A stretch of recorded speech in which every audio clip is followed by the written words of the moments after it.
Hey everybody, Wendy Sellers here, the HR lady. What I wanted to talk to you about today is working as a team with human resources and the CFO.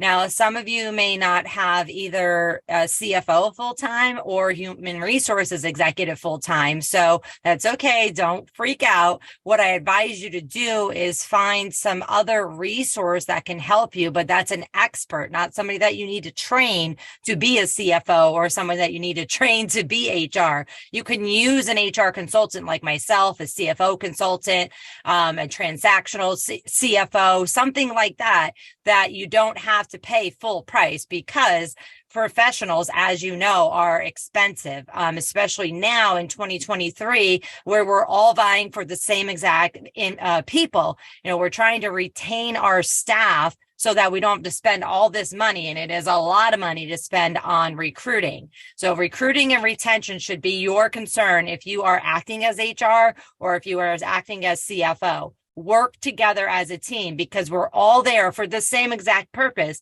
for the bottom line to be healthy, for the business to be successful. Even if you're a nonprofit, we still need money to achieve our vision and mission and our goals. One thing that I do want to briefly mention also is, use your remote workforce effectively, which means you're going to need to communicate with them. Make sure that if your CFO, your HR team is remote, that you're still having live conversations with them via Zoom or what other resource that you might use. It's very, very important. Same way it's important for you to be having live conversations with all of your team members. Sure, emails save time. Sure, checklists save time and all those fancy tools that you have, or even text messages, but they can easily be misinterpreted, which means you'd be sending your employees or your consultants in the direction that you did not intend for them to go. So not talking to and with your team, whether they're in person or remote, is so important.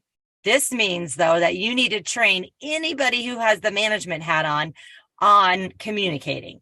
Don't just assume because somebody's been in business for 10, 20, 30 years that they know how to properly communicate with your specific employees, because times have changed and generations want different types of communication. Above all, though, what everybody wants is respectful communication, clear direction and goals, and training. Every single employee needs training, including HR and the CFO team. So make sure, HR people, that you're leaning on the CFO to help you meet the financial budgets of the organization.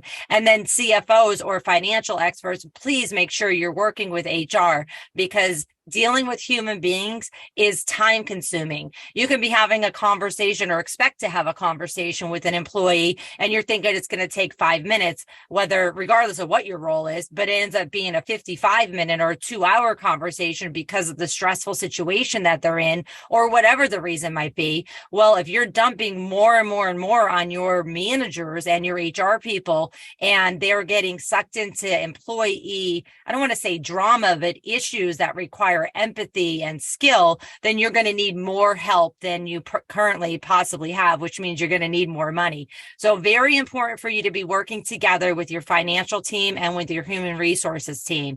And above all, please reach out and get your experts involved, even if it's for a short period of time, so they can help you set up an awesome system.